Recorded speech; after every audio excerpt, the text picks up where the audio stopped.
அதுவும் முடிகிற இடத்துல நான் வந்து சேர்ந்தேன். நேற்று நைட் ஷிஃப்ட் செஞ்சுட்டு படுத்துட்டு அப்போ எழும்பு 12 மணியை தாண்டிட்டு வெள்ளவத்தை மரைன் டிரைவ்ல டைன்மோருக்கு பக்கத்துலேயே தான் இருக்குது.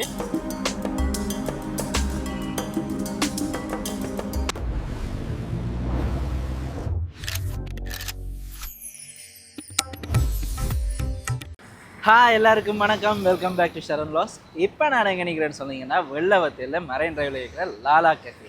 அதாவது போன முறை நாங்கள் வந்து பன் பட்டர் ஜாம் சாப்பிட்ருப்போம், அது நிறைய பேர் பார்க்கலைன்னு சொன்னால் இது எங்கே இருக்குன்னு சொன்னால் வெள்ளவத்தை மரைன் டிரைவில் இருக்கிற டைன்மோருக்கு பக்கத்துலேயே தான் இருக்குது. இங்கே ஏன் வந்திருக்கிறேன்னா போன வீடியோ பார்த்து ஆக்களுக்கு தெரிஞ்சிருக்கும். இங்கே நாங்கள் பின்னேரத்தில் அந்த டீயும் பன் பட்டர் ஜாமும் சாப்பிட வந்திருந்தோம். நாங்கள் அப்போக்குள்ள பகல் நேரத்துக்கு சாப்பாடு ஒன்றும் இருக்குல்ல, ஆனால் இப்போ புதுசாக பகலுக்கு மீல்ஸும் அதே நேரம் பிரியாணியும் கொண்டு வந்திருக்கணும். இப்போ முதல் கொஞ்ச நாளைக்கு ஒரு ட்ரையல் வெர்ஷன் மாதிரி தான் விட்டுருக்கணும். இப்போ மீல்ஸோ பிரியாணியோ இந்த மாதிரி போகுதுன்றதை பார்த்து தொடர்ந்து கொண்டு போகிறதுக்கு முயற்சி செய்ய போயினா, அதனால் இன்றைக்கு நாங்கள் வந்து மத்தியான சாப்பாடு எப்படி இருக்குன்றதை பார்க்குறதுக்கு வந்திருக்கிறேன். வாங்க நாங்கள் இப்போ வீடியோக்குள்ளே போவோம். இப்போ நான் வெளியில் உங்களுக்கு சொன்ன மாதிரி தான் இனிமேல் இங்கே லாலா கஃபேயில் மத்தியானம் சோறு கறி பிரியாணி ரெண்டுமே இருக்கும். இப்போ சோறு கறி என்ன மாதிரி செய்ய போயினோம்னு சொன்னால், இப்போ இந்தியாவில் அந்த மீல்ஸ்ன்ற ஒரு கன்செப்ட் இருக்கு, அதே மாதிரி இங்கே கொண்டு போயினோம். அது இப்போ அதுக்கு முதல் படியாக இப்போதைக்கு கொஞ்சம் காலத்துக்கு பிரியாணி தான் இருக்க போகுது. இப்போ ஒரு கிழமைக்கு பிரியாணி தான் அதிகமாக ஓட போகுது. நீங்கள் வந்தீங்கன்னா மறக்காம ட்ரை பண்ணி பாருங்கள். டம் பிரியாணி இப்போ நான் ஒரு வீடியோவில் காட்டுறேன் பாருங்கள்.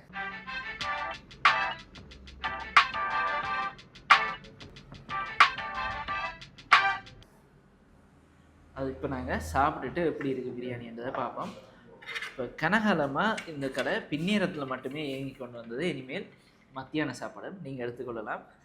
கொஞ்ச நாள் போக விடியவும் கொண்டு வந்துடுவீங்க. என்னென்னா விடியவும் கொண்டு வந்துடுவீங்க. அது கொஞ்ச காலத்தில் விடியல் இருந்து இயங்குற ஒரு கடையாக இந்த லாலா கஃபே மாறும். வாங்க நாங்கள் இப்போ பிரியாணியை சாப்பிட்டு எப்படி இருக்குன்னு சொல்லி பார்ப்போம். பாஸ்மதி அரிசிலாம் போட்டிருக்கீங்கன்னா பிரியாணி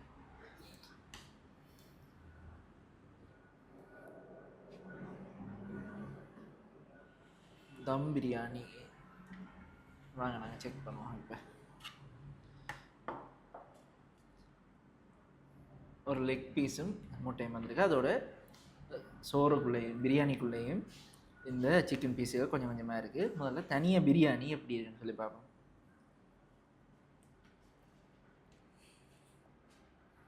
வாசமும் நல்லா இருக்குது, டேஸ்ட்டும் நல்லா இருக்குது. இப்போ சிக்கனோட சாப்பிட்டு பார்ப்போம்.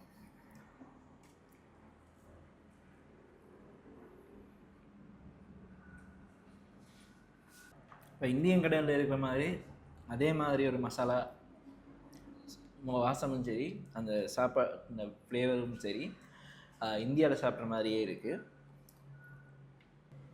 இது கத்தரிக்காய் குழம்புங்க, சால்னா. நான் இப்போ சால்னா கொஞ்சம் விட்டு ட்ரை பண்ணி பார்ப்போம்.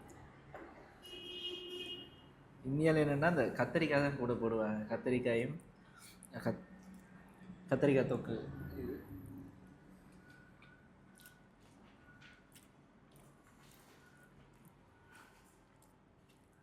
சால்னாவோட சேர்த்து சாப்பிட நல்லா இருக்குது. சால்னா அதை விட கொஞ்சம் எங்களோட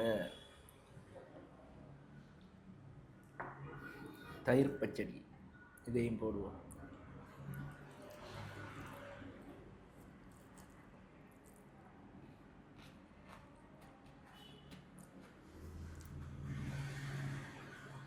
இது வந்து எப்படி சொல்கிறது, இந்தியாவிலேயே ஒவ்வொரு ஏரியாவுக்கு ஒவ்வொரு டேஸ்ட் இருக்கும். ஒரு சில இடத்துல இப்போ தலைப்பாக்கட்டி பிரியாணி, திண்டுக்கல் பிரியாணி, இல்லாட்டி ஆம்பூர் பிரியாணி எல்லாம் எடுக்கிறீங்கன்னா நல்ல உரைப்பாக வரும்.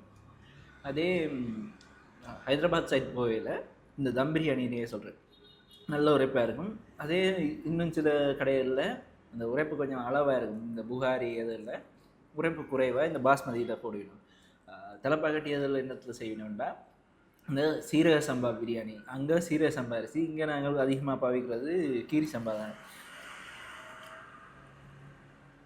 இது அவங்கள அந்த புகாரி அதில் மாதிரி இது என்னென்னா இந்தியாவுக்கு போய் இந்த புகாரி ஹோட்டல்லையும் சாப்பிட்ருக்கேன். அந்த வீடியோ போட்டேன்னா இந்தியா சீரீஸ் பெருசாக ஓடி இருக்கையில் இப்போ உங்களுக்கு டைம் இருந்தால் மேலே ஐ பட்டனில் கொடுத்து விட்றேன், நீங்கள் அதில் போய் பாருங்கள். புகாரி மற்றது தலப்பாக்கட்டி, பாண்டிச்சேரியில் தலப்பாக்கட்டி போனாங்க. அப்படி கனகடத்தில் இந்தியாவுக்கு போய் கனக பிரியாணி ட்ரை பண்ணது, கேரளா பிரியாணியும் ட்ரை பண்ணாங்க.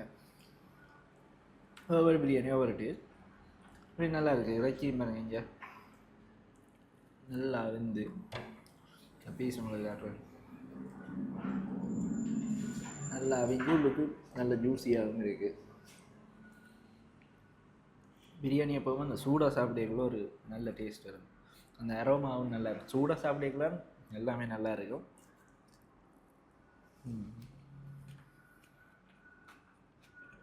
இன்றைக்கு அதாவது 6ஆம் தேதியிலேருந்து மத்தியான சாப்பாடு இந்த லாலா கஃபேல ஆரம்பிச்சிருக்கீங்கன்னா தொடர்ந்து வந்து ட்ரை பண்ணி பாருங்கள். இன்றைக்கி பிரியாணியை நான் நினைக்கிறேன் நான் ரெகுலர் நிறைய முடிஞ்சுது சொல்லப்போனேன்.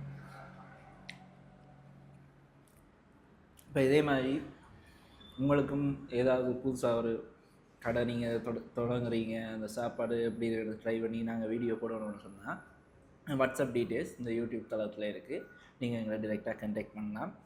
அதே மாதிரி இங்கே யாராவது இன்றைக்கு வந்து சாப்பிட்ருந்தீங்க நான் மறக்காமல் கீழே கமெண்ட்டில் சொல்லுங்கள் சாப்பாடு எப்படி இருந்தேன்னு சொல்லி. அதே மாதிரி இன்னொரு 2 விஷயம் என்னென்னு சொன்னால், இப்போ எந்த கடையாக இருந்தாலும் இப்போ இங்கேயும் வந்து நீங்கள் சாப்பிடக்குள்ள சாப்பாடு என்ன மாதிரி இருக்குது, உங்களுக்கு ஏதாவது இம்ப்ரூவ்மெண்ட் ஐடியாஸ் இருக்குதுன்னு சொன்னால் மறக்காமல் அண்ணாட்ட சொல்லிட்டு போங்க. அப்போ தான் அவரும் அதில் இந்த தன்னை இப்போ போக போக அதையும் இன்க்ளூட் பண்ணக்கூடிய மாதிரி இருக்கும். நிறைய பேருக்கு பிடிச்ச மாதிரியும் அந்த கடையை டெவலப் பண்ண. இது இந்த கடையில் எந்த கடைக்கு போனால் நான் ஏற்கனவே வெங்கட ஸ்பாட் போய் ஏற்கனவே யாழ்ப்பாணத்தில் சொல்லியிருந்தேன். நீங்கள் சாப்பிட போகிறீங்க ஒரு கடைன்னு சொன்னால் அது ஏதாவது ஒரு நிறைய குறை இருக்குதுன்னு சொன்னால் நீங்கள் கட்டாயம் அவைகிட்ட சொல்லிட்டு போங்க.